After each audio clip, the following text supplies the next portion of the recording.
Amigos televidentes, continuamos con Cerrando la Noche y como es costumbre ya a partir de esta hora pues le damos participación a los invitados y invitadas que diariamente pues pasan por este espacio y en la noche de hoy vamos a hablar de un tema que tiene que ver con la mujer, tema de género, precisamente porque recientemente conmemoramos el Día Internacional de la Mujer y sobre todo por la posición que ocupa la mujer en la República Dominicana, en la sociedad, en las diferentes esferas económica, política. Y recientemente pues vi en un periódico de circulación nacional donde habla de la posición que ocupan las mujeres, por ejemplo en la política habla de que hemos avanzado, pero para hablar de avanzar tenemos que hablar con una persona que tiene los conocimientos, que trabaja en el área, como lo es Fátima Lorenzo, una defensora de los derechos humanos y directora ejecutiva de Participación Ciudadana. Con ella vamos a hablar esta noche sobre este tema y otros que atañen a la mujer dominicana. Buenas noches, Fátima Lorenzo, bienvenida. Muy buenas noches, muchísimas gracias por invitarme, sobre todo a un tema tan importante que compete a la ciudadanía, a la sociedad en sentido general. Aunque estábamos conmemorando el Día Internacional de la Mujer trabajadora, porque estamos hablando de derechos y la conmemoración de ese día está muy vinculado a las luchas que mujeres en otras épocas, en el siglo pasado, estuvieron empujando para tener mejores condiciones laborales. Por lo que este 8 de marzo nos conmina a dar una mirada a dónde están ubicadas las mujeres, a pesar de haber pasado más de un siglo de esta lucha y que se decidió que el 8 de marzo sea el Día Internacional de la Mujer. Interesante la reseña breve histórica que hace Fátima y aprovecho para que, aunque debería ser la última parte, comencemos justamente por ahí. El día 8 fue celebrada la 37 entrega de reconocimiento que hace el Ministerio de la Mujer justamente a mujeres destacadas. Y vimos que varias mujeres, incluyendo un homenaje póstumo, fue reconocida, entregándole el correspondiente pergamino. Y me gustaría que nos hables brevemente de esa actividad, el significado y sobre todo que nos arroje luz de esa mujer que fue homenajeada de manera póstuma. Bueno, esta actividad que es de mucha importancia, que es coordinada por el Ministerio de la Mujer, ha hecho una labor muy importante porque ha ido recorriendo el país, identificando el trabajo que hacen una cantidad de mujeres que están en diferentes áreas de la economía, de la educación, del periodismo, de la escritura, del cine, mujeres campesinas, comunitarias. Es decir, es un premio que trata de ver el aporte que está haciendo la mujer al desarrollo del país. Entonces, en esa actividad siempre se reconocen mujeres que han estado aportando al desarrollo del país. Que sí que es un evento muy importante. Ahí tenemos, por ejemplo, que se ha agregado una categoría al tema feminista y esto implica que se está dando un reconocimiento a lo que son las luchas de las mujeres que son parte del foro feminista, que están en las diferentes instituciones que trabajan por los derechos de las mujeres, y en esta ocasión fue entregado a una querida amiga, Virtudes de la Rosa. Bueno, yo creo que lo que usted acaba de mencionar es un tema, un acto que se hace prácticamente todos los años. Sí. Sacando la parte protocolar, la parte del acto de reconocimiento, están ahí la representación de la genuinidad de las mujeres de cada provincia, de esa mujer ama de casa, esa mujer que es profesional, de esa mujer que lucha contra todo para levantar un hogar, para levantar una empresa, para defender los derechos de la mujer en cualquier condición. ¿Están ahí representadas o usted cree que faltan algunas? Porque es amplio, abarca mucho. Habla de que se agregó una nueva categoría. Se tendrán que seguir agregando otras categorías en el futuro. porque siempre hay una persona con una cualidad diferente o aparece un género diferente al cual hay que homenajear. Bueno, el hecho de que esta medalla al mérito tenga tantos años implica que ha habido un trabajo de recorrer a nivel nacional para ir identificando esas mujeres que han hecho una labor importante en su comunidad. Por ejemplo, hoy se entregó un premio a la labor comunitaria y era una señora de 92 años, no recuerdo los nombres ahora mismo, pero cuando presentan lo que esa señora ha hecho en su comunidad, ha hecho una labor maravillosa para desarrollo de su comunidad, no solamente en el término de los derechos de las mujeres, sino el desarrollo de su comunidad. Igualmente se le dio la medalla al mérito a la primera mujer dominicana piloto que estaba ahí, es decir, que hubo una multiplicidad. Yo misma estaba realmente emocionada. Eso rompió el paradigma, Sí, Fátima. efectivamente. Y más en los cuerpos militares. Así mismo es, así mismo. Es decir que a pesar de que hoy en día podemos evaluar y ver las deudas que la sociedad tiene con las mujeres, hay que también reconocer que hay un nivel de reconocimiento a lo que ha sido el aporte de las mujeres al desarrollo del país. Fátima, hay un tema, no sé si tienes información clara de este, y es el embarazo en adolescentes. Y hay una velera política de Estado para disminuir, para persuadir, para corregir esta distorsión que se da en algunas provincias del país. Muchos dicen que Azua es la primera, es la provincia que lleva la delantera en estadística. Barahona, siempre el sur, lamentablemente el sur se da en esas cosas, toma la principalía. Hay una verdadera política de Estado, porque a medida que hay más jóvenes embarazadas, lanzando muchachos a la calle sin padre, con problemas, estamos hablando de que estamos cultivando delincuencia, no necesariamente, pero es parte de eso, porque los hogares disfuncionales con problemas regularmente, pues los niños tienden a irse un poco a lo no normal. Dime sobre este tema, lo que tú puedas señalar. Mira, eso es un tema de mucha preocupación. Creo que hay una deuda con las mujeres, sobre todo con las niñas y las adolescentes, con el tema de embarazo en adolescentes. Fíjate, las estadísticas que tenemos, lamentables, del 2021, es que de 4 partos, 1 es de una niña, de 15 a 19 años y de 11 o 12 o 13 años. Estamos hablando de alrededor de un 25%. De los partos que se dieron el año pasado eran de niñas y adolescentes. ¿Qué está diciendo eso? Está diciendo, y son de sectores empobrecidos, de sectores marginados fundamentalmente, de sectores donde las oportunidades llegan muy escasamente, para no decir que no llegan. Es decir, y esto está vinculado justamente a eso, a los niveles de pobreza, a la falta de oportunidad. O sea, una niña ya con otro niño, eso significa que esa niña no va a seguir estudiando, para insertarse laboralmente va a tener mucho más dificultades porque no va a poder avanzar en términos educativos, aunque ahí tengo que hacer una aclaración. Las mujeres en el sector educativo representan más del 60%, o sea, las mujeres están mejores educadas a nivel profesional en la educación media. Sin embargo, esto no se refleja a nivel laboral. Las mujeres siguen segmentadas en trabajos donde las condiciones laborales son menos y con menores salarios.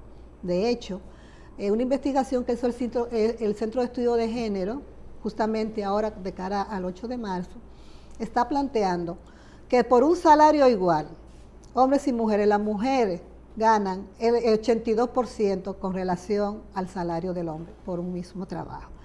Y esto tiene que ver mucho por la condición de mujeres. Es decir, que en nuestra sociedad, independientemente de que las mujeres estén, como decimos, adelante en términos de profesionalización, eso no tiene un impacto directo en lo que es la colocación, las condiciones laborales y los salarios que ganan las mujeres. Y eso se llama el techo de cristal. Mira qué comparación. Techo de cristal. ¿Por qué? Porque eso es una figura que se usa, esto es un techo. Tú avanzas, pero tú tienes todas las condiciones, ¿verdad?, pero hay un techo que te impide subir a otro nivel. Entonces, por eso le hemos dicho, le llamamos techo de cristal, y ese techo de cristal tiene mucho que ver con esos estereotipos y prejuicios que existen en la sociedad con relación a las capacidades de las mujeres, con relación a cualquier área o cualquier tema. Mira cómo tú, Fátima, sin querer, o tal vez esta parte de tu discurso, mira cómo tú hiciste una comparación de la muchacha adolescente, embarazada, de escasos recursos, a la joven preparada, profesional, que está escalando, que está buscando un puesto en la sociedad, no solo en la parte política, sino en la parte económica, en el quehacer industrial del país. Y mira qué dicotomía, mira qué diferencia. Por un lado, dificultad, pobreza, y por el otro lado, agallas y ganas de llegar y ocupar una posición en la sociedad dominicana. Así es. Y como decía, eso tiene mucho que ver con un marco educativo que no está promoviendo la igualdad entre hombres y mujeres. Fíjate cómo estamos nosotros en el país. Hace 2 o 3 años se evacuó un decreto, el Ministerio de Educación, una ordenanza. Esa ordenanza decía que se iba a empezar a implementar el tema de la educación de género en las escuelas. Eso generó una campaña de desinformación, una campaña totalmente negativa con el tema de la igualdad de género. Se empezaron a decir que eso lo que iba a promover era que los niños se hicieran homosexuales, que eso lo que iba a promover era, o sea, que se estaba cuestionando la masculinidad y que eso no podía ser en una sociedad como esta. Sin embargo, esa ordenanza lo que decía es que necesitamos que los niños y las niñas, digo el sistema educativo, porque ahí es que tenemos que empezar a hacer los cambios, los adultos es con otro tipo de políticas, pero con relación a los niños y las niñas tenemos que educarlos en igualdad. No podemos educarlos en que los niños tienen unos privilegios que las niñas no tienen, en que si tú eres niña, tú eres débil, tú no tienes capacidad, tú tienes que circunscribirte a determinadas carreras, hay permisos que tú como mujer no los tienes, pero el varón los tiene todos, y todo eso se va construyendo desde la familia y se promueva en la educación.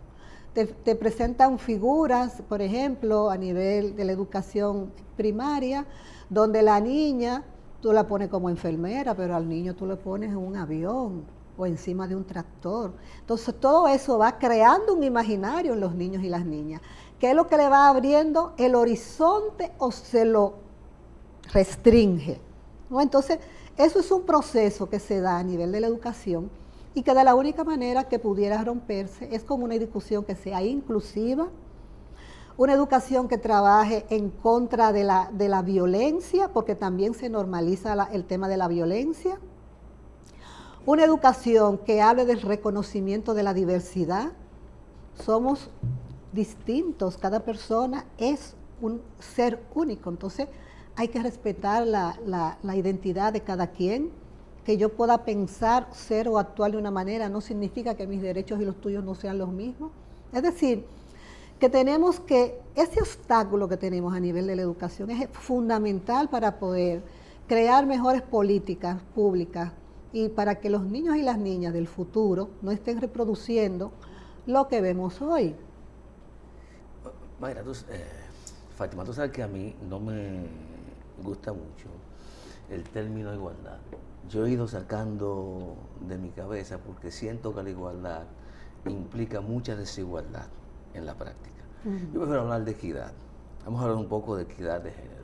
Esa lucha de las mujeres por la equidad de género es una lucha contra el hombre de manera individual. Eso es parte de los cucos, como digo yo. Es parte de los estereotipos. Hablar de, bueno, lo que pasa es que la equidad son medidas para llegar a la igualdad. ¿Qué es lo que dice la equidad? Que si yo estoy como mujer aquí, pero los hombres están acá, yo voy a definir políticas y procesos para que la mujer pueda llegar a al mismo nivel que está el hombre, con sus características de mujer, porque no es una competencia. Entonces, para eso tú No es igualdad de sexo que estamos hablando. Defines políticas que llevan a que como hombre, como mujer, yo tenga las mismas oportunidades y que sean las condiciones particulares de cada quien que decida. Porque si yo promuevo, por ejemplo, que una mujer quiera ser arquitecta, ingeniera o lo que sea, igualmente yo puedo promover que un hombre quiera quedarse en la casa siendo responsable del hogar, de criar de los hijos. Porque que lo existe, Fátima, déjame decirte. Pero lo existe. Fíjate que existen. Sí. Pero eso es como tan sutil. Sí. Eso es tan sutil que nadie lo habla. Sí. Nadie lo habla. Sin embargo, yo tengo parejas, amigos que han hecho ese nivel de acuerdo. Yo conozco también. Pero no es ni la generalidad. No. Eso no se habla, o sea, eso se deja pasar. Porque no todo el mundo es igual, pero no porque se reconozca que el hombre tiene el mismo derecho que la mujer a decidir ese tipo de cosas, porque uno de los obstáculos fundamentales que hay es la responsabilidad en el hogar, que está en los hombros de las mujeres. Entonces, ese es un obstáculo incluso para el tema de la participación política, para el tema del compromiso laboral que una mujer pueda asumir en algún momento determinado, para expandir sus horizontes y ver qué otras cosas como ser humano ella puede desarrollar. Entonces, por eso cuando hablamos de igualdad, tenemos que decir es cómo desarrollamos políticas para poner en igualdad de condiciones y de oportunidades para decidir lo que yo quiero ser. Pero esa no es la realidad.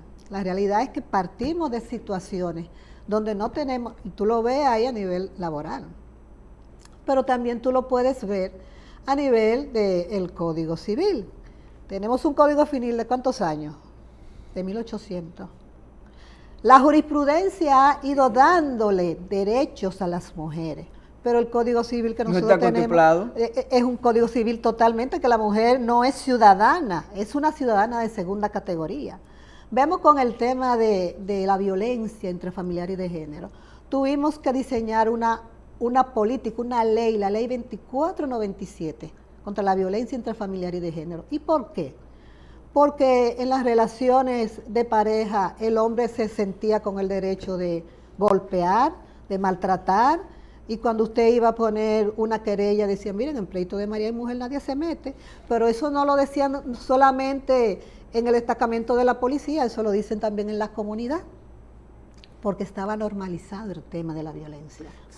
Lo que está planteando en el fondo, Fátima, es que el tema, para seguir con el término que usa, de la igualdad de género, no se trata solo de una lucha individual, sino que tiene que ver con una relación de poder. Eso es lo que tú estás traduciéndonos a nosotros. Es que es una relación de poder, y una relación de poder de desigualdad. De desigualdad donde los hombres y las mujeres no estamos a igual nivel. Y tu condición de ser mujer ya implica que viene contigo, eso viene. Si tú eres mujer, ya tú, las posibilidades, y eso lo vemos a nivel de la política, lo vemos a nivel de la economía. O sea, no son iguales las condiciones que hay. Cuando tú quieres ser política, y eso lo comentaba ahorita. Fuera de cámara. Sí. Exactamente, fuera de cámara. Como hombre político, tú sales por ahí a hacer tu campaña y a buscar tu voto, y etcétera, etcétera. Y tú sabes que dejaste detrás una mujer que va a resolver todo lo que tiene que ver con el hogar y posiblemente todo lo que tenga que ver a nivel económico. Pero cuando una mujer sale a hacer política, tiene que dejar resuelto ella esa situación en su casa. Y si no, tiene que llevársela a hacer la política. Y eso implica un nivel de obstáculo para ella poder comprometerse con el tiempo, recursos. Es decir, que no estamos partiendo del mismo punto. Entonces, todo eso crea un nivel de condicionantes con relación a cuáles son las posibilidades que yo tengo y cuáles son las posibilidades que tiene un hombre. Pero ya que trata el tema de la política, Fátima, de las mujeres, también hablamos fuera de cámara, la posición que ocupa la mujer en la política, ya sea en el Congreso, ya sea en los ayuntamientos, en las alcaldías, y te preguntaba fuera de cámara, ¿qué posibilidades hay de que tengamos una mujer presidenta en los próximos años? Bueno, yo espero que haya posibilidades, pero hay muchos obstáculos uno de los obstáculos son los partidos políticos. Esta es su cámara, ¿no? Que tienen una estructura sumamente machista y patriarcal, y donde estudios que se han hecho plantean una serie de dificultades que tienen las mujeres para ascender a lo interno de los partidos políticos, y esto tiene un impacto en términos de las candidaturas. Hay una ley ahora mismo que obliga que a nivel de las candidaturas haya cierto nivel de paridad. Sin embargo, lo que hemos visto es que se definen una serie de estratagemas para quitar a la mujer después que fue elegida, negociar su posición. Cuando se hace la negociación entre los partidos políticos, las mujeres siempre salen perdiendo. Y esto se refleja en la representación política que nosotros tenemos.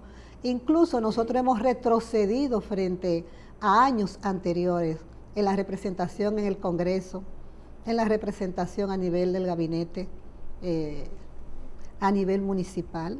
Si nosotros hacemos una comparación entre los resultados 2016-2020 y 2020-2024, nos vamos a dar cuenta que hemos bajado en representación política a las mujeres al interior del Congreso. Yo tenía otra percepción, yo pensé que no. No. A nivel de los diputados, hay 48 diputadas de 190.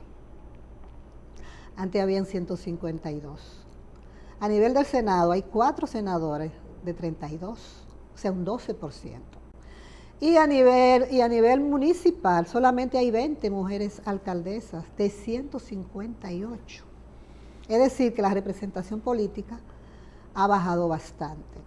Y eso tiene mucho que ver con toda esta situación de financiamiento, cuáles son las posibilidades que se le dan a las mujeres al interno de los partidos políticos, porque también ahí hay un problema. Las mujeres no tienen los mismos recursos que los hombres para hacer política. Ahora, son las que más votan, son las que eligen a los presidentes.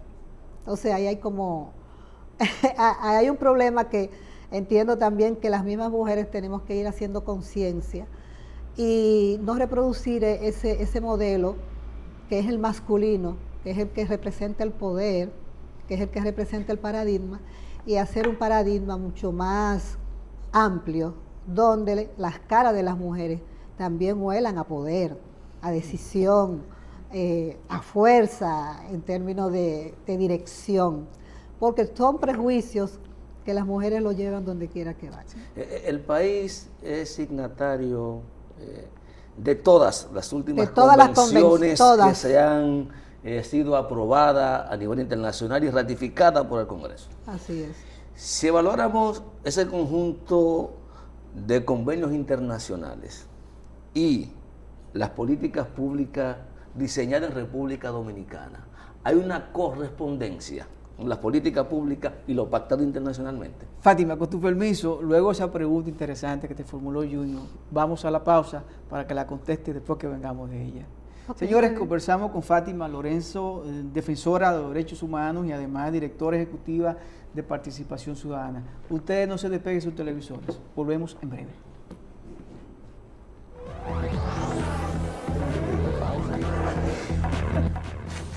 De vuelta con Cerrando la Noche, esta interesante conversación con Fátima Lorenzo, activista de derechos humanos, una activista comprometida por la reivindicación de los derechos de la mujer, que hoy también la vida la ha colocado como coordinadora de participación ciudadana. Pero con ella, quizás en el desarrollo de esta conversación, hablemos un poco de participación ciudadana. Pero ahora estamos concentrados en hablar del tema de la igualdad de género en la República Dominicana. Y antes de irnos a la pausa, le preguntaba sobre las resoluciones que ha aprobado el Estado Dominicano, producto de los acuerdos internacionales, y la comparación o correspondencia de esas resoluciones y convenios con las políticas públicas que se practican en la República Dominicana para materializar y garantizar los derechos de la mujer. Muy insuficiente, realmente. O sea, República Dominicana es muy dada a firmar todas estas convenciones y somos parte de todos esos mecanismos que hay a nivel de la región, a nivel de Naciones Unidas por el adelanto de la mujer. Pero si hacemos una evaluación de los Objetivos de Desarrollo Sostenible, que está muy vinculado a la Estrategia Nacional de Desarrollo, referido al tema del avance de la mujer, nosotros vemos que tenemos fuertes brechas en términos de la representación política, como yo les decía ahora mismo. En muchos países se está hablando de paridad, sin embargo, fíjense cómo anda la representación de la mujer a nivel de los órganos del Congreso y de los municipios, poderes del Estado, pero igualmente ocurre a nivel de lo que es el staff del gobierno. O sea, hay órganos que son de elección y otros que son de selección. Podría haber sido, por ejemplo, un gabinete mucho más inclusivo y más representativo. Sin embargo, es un gabinete donde apenas tenemos dos ahora mismo, dos ministras. La de la mujer, porque ni modo, y ahora que tenemos la de cultura. Se dice que la Procuraduría General de la República se ve como si fuera un ministerio, que es doña Miriam, pero dentro de lo que es la estructura de los ministerios... El organigrama no existe. Exactamente. Pero tú sabes, para decir que realmente es un puesto de mucha relevancia, el de doña Miriam, sumamente importante por los temas que estamos llevando ahora, de fortalecer la justicia y del tema de la lucha contra la corrupción. Pero realmente no hay una correspondencia entre lo que nosotros firmamos como país a nivel internacional y lo que son los resultados que hacemos todos los años cuando estamos celebrando el 8 de marzo. Voy a hacerte dos preguntas en una. Se dice que si tú quieres saber la importancia que le da el Estado, el gobierno central, a una institución, a un ministerio, a un poder, tiene que medirlo por el presupuesto. Quiero saber si eso es verdad o es mentira. Y lo segundo, hablamos mucho del Ministerio de la Mujer, pero yo, posiblemente equivocado, siento que el Ministerio de la Mujer está como muy ausente. No se trata de cada 8 de marzo hacer un reconocimiento. Eso es importante en la cotidianidad, en el implemento, en el diseño de políticas públicas. ¿Cuántos proyectos de ley somete el Ministerio de la Mujer Auxiliar? No tiene iniciativa de ley, pero tiene diputados amigos que pueden ayudar en eso. En esa labor, pero no es este ministerio, me refiero al ministerio como tal. ¿Se sienten ustedes que ha avanzado lo suficiente el ministerio? Para responderte a lo referido de que lo que se da como presupuesto indica la importancia que tiene. El Ministerio de la Mujer y el Ministerio de Cultura son los dos ministerios que menos presupuesto tienen, por años. Y tienen un presupuesto, pero eso no significa que en la ejecución al final sea lo que se planteó en términos de la propuesta. Entonces, hay muchas debilidades en términos presupuestarios. Hay un Plan Nacional de Equidad y de Igualdad de Género. Ahora se está trabajando un Plan Nacional contra la Violencia hacia la Mujer, que todavía es como una estrategia integral para avanzar en el tema de la violencia, porque es una de las expresiones más preocupantes que tenemos en términos de los feminicidios, la violencia hacia las mujeres, la violencia de género, la violencia intrafamiliar. Entonces, es un ministerio que tiene que navegar en un sistema donde con pocos recursos ella tiene que instalar una política a nivel de la gestión pública. Y se ha avanzado. Hay muchos ministerios que van avanzando en términos de definir políticas. En el mismo Ministerio de Economía ahora hay un proceso de coordinación sumamente interesante, que eso va a repercutir en las políticas públicas con una perspectiva de género. Pero hay un trabajo muy grande a través de las oficinas municipales de género y las oficinas provinciales. O sea, el Ministerio de la Mujer tiene oficinas en todas las provincias del país y hace una labor muy importante con el tema de la violencia intrafamiliar, el apoyo al tema de la violencia intrafamiliar y de género, al tema de los emprendimientos de mujeres. Lo que pasa es que es un ministerio que con pocos recursos es como una hormiguita que está trabajando a lo interno, apoyando las políticas, las iniciativas que tengan que ver con la creación de equidad a nivel del legislativo. Ellas también tienen ahí una presencia, es decir, que no es un ministerio de economía, que obviamente no es un ministerio de, no es el turismo, no es turismo, no genera, pero tú sabes por qué se siente menos también, porque tú trabajar el cambio de la mentalidad de la gente hacia una cultura de discriminación, una cultura que no te habla de igualdad de oportunidades, es tú cambiar el pensamiento de la sociedad. Justamente, iba en esa dirección. Hablamos mucho del tema de la desigualdad de género que existe. Hablamos mucho del tema del embarazo en adolescentes. Sin embargo, te reitero, quizás porque yo estoy muy apartado de muchas cosas, yo no veo que el ministerio, yo sí veo los colectivos de defensa de la mujer hablando todos los días del tema de embarazo de adolescentes, todos los días. Yo veo todos los días a esos colectivos a hablar de la necesidad de la educación sexual en las escuelas. Pero yo no veo muchas voceras ni voceras del ministerio, ni ahora ni en el pasado. Y no sé si estoy equivocado. Sin embargo, ellas están ahí haciendo esa labor, ese trabajo. De la secreta.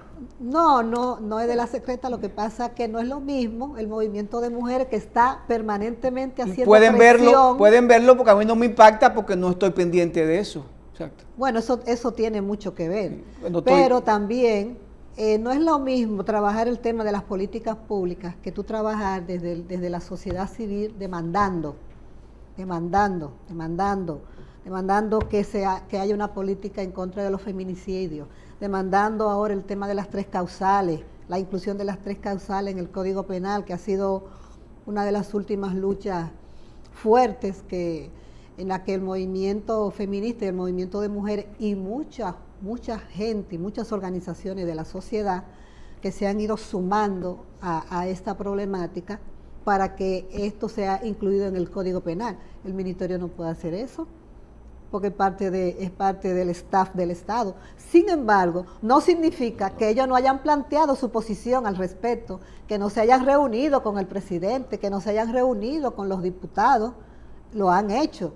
Lo que pasa es que eso no sale en la prensa, como sale en la prensa cada vez que nosotros vamos al Congreso, cada vez que le hacemos una presión, que le hacemos una marcha, que le hacemos una vigilia, que le hicimos un campamento que duró 70 días frente al Palacio Nacional exigiendo la inclusión de las 3 causales, que son acciones de mucho impacto y por eso de mucha visibilidad pública. Pero el ministerio como tal, dentro de lo que es la lógica del Estado, hace su trabajo, porque la función de ese ministerio es que las políticas públicas de género sean parte de la dinámica de cada una de las instituciones. O sea, lo que estamos concluyendo es que, desde tu punto de vista, se sienten satisfechos con lo que ha podido lograr hasta ahora el ministerio desde su fundación. No, creemos que pudo haber hecho muchísimas cosas, pero igual no dejamos de reconocer que hay limitantes. Que hay limitaciones fuertes, pero hay una voluntad. Por ejemplo, la ministra de la Mujer, que es una reconocida activista y bueno, Mayra Jiménez, yo la conocí siendo sindicalista full, o sea, viene desde la lucha sindical de muchos años y es una mujer muy comprometida con los temas de género porque era parte de su lucha como dirigente sindical. Pero no es lo mismo ella en su función de dirigente sindical de su función ahora de ministra. Es que entonces es verdad que una cosa es con guitarra y otra con violín. No, es que son roles distintos. No, porque quiero que me aclare. Es que son roles distintos. En el caso de ella, sí. Claro, en el caso de ella, sí, son roles distintos. No, y de cualquiera. Que asume una posición pública. Que asume una posición. El frente de batalla ahora de ella es la inclusión de las políticas. Aportar soluciones. De las políticas públicas a nivel del Estado, de todas las instituciones. Eso es parte de su labor principal. Claro, eso implica que tiene también que tener programas específicos. Por ejemplo, ellos tienen programas específicos para el tema de violencia. Uno de los fuertes del Ministerio de la Mujer es la lucha contra la violencia. Tiene casas de acogida, tiene programas para los niños y las niñas que quedan en indefensión por el tema producto de los feminicidios. Hay un trabajo también con el tema de emprendimiento para mujeres. Hay una conexión con muchas de las acciones que se están haciendo desde el gobierno y que tiene que ver justamente con crear mejores condiciones de vida para la mujer. Sin embargo, Nos queda poco casa de minuto, acogida me parece que es interesantísimo, pero sigue siendo curativo, no preventivo. Porque Efectivamente. en la labor de prevención, totalmente de acuerdo contigo. ¿qué acuerdo hay con los ministerios? Porque aquí los ministerios pudieran ayudar mucho. Toda esa publicidad que queman promoviéndose los ministros, pudieran orientarla para la educación, en términos de prevención de la violencia. Totalmente de acuerdo contigo. Es ¿por qué nosotros somos el segundo país junto con Honduras, lamentablemente, en términos de feminicidios? Incluso el feminicidio ni siquiera es una figura que está en el código. O sea, se está luchando para que se integre como un elemento a tomar en consideración cuando hay un asesinato de mujeres. Y es justamente por eso, es que no hay la suficiente voluntad política y la suficiente conciencia de la importancia que tiene crear condiciones de igualdad, trabajar el tema de la violencia como uno de los principales obstáculos que hay para el avance de la mujer en República Dominicana. Entonces eso tenemos que tenerlo muy claro y por eso el movimiento de mujeres y el movimiento feminista y organizaciones como Participación Ciudadana no dejamos de decirlo en todos los escenarios en los cuales nosotros estamos. Qué bueno que Junior habló del rol del Ministerio de la Mujer y tú muy bien has sabido delimitar las funciones. En este caso, cosas que el Ministerio no puede hacer. ¿Qué se puede hacer desde Participación Ciudadana para llegar a esa conquista? ¿Qué está haciendo Participación Ciudadana para mejorar las condiciones de la mujer dominicana, de la sociedad dominicana, desde el espacio que tú representas? Bueno, Participación es parte del movimiento social y el movimiento de mujeres. Y en ese rol nosotros hemos trabajado mucho el tema de la participación y la representación política de las mujeres, que es uno de los, digamos, como parte de la línea político-electoral que nosotros empujamos. Pero igualmente hemos estado totalmente inmersos en la lucha con el tema de las 3 causales, con el tema de defensa de los derechos sexuales y reproductivos de las mujeres. Cuando hemos tenido que denunciar el tema del embarazo en adolescentes, también hemos estado ahí. El tema de la mortalidad materna, que también es un problema muy serio. El tema de la pobreza que hay en este país y las desigualdades. Eso es parte del trabajo que nosotros como institución hacemos.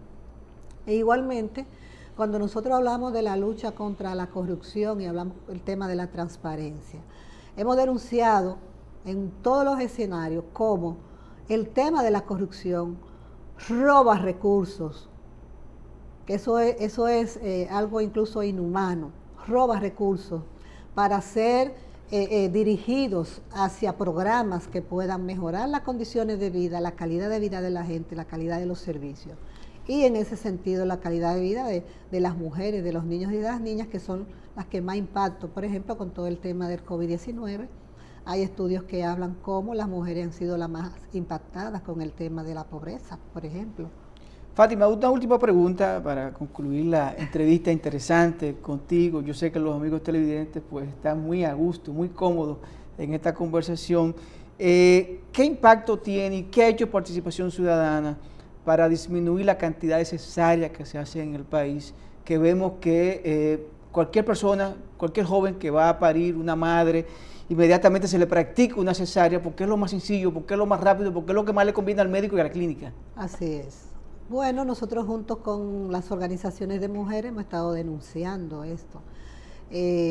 Mira, eso realmente es una cosa tremenda, sobre todo a nivel privado. Sí, sí. En la práctica privada eso es normal. Te ponen todos los obstáculos del mundo. Eso es normal y eso es violencia obstétrica.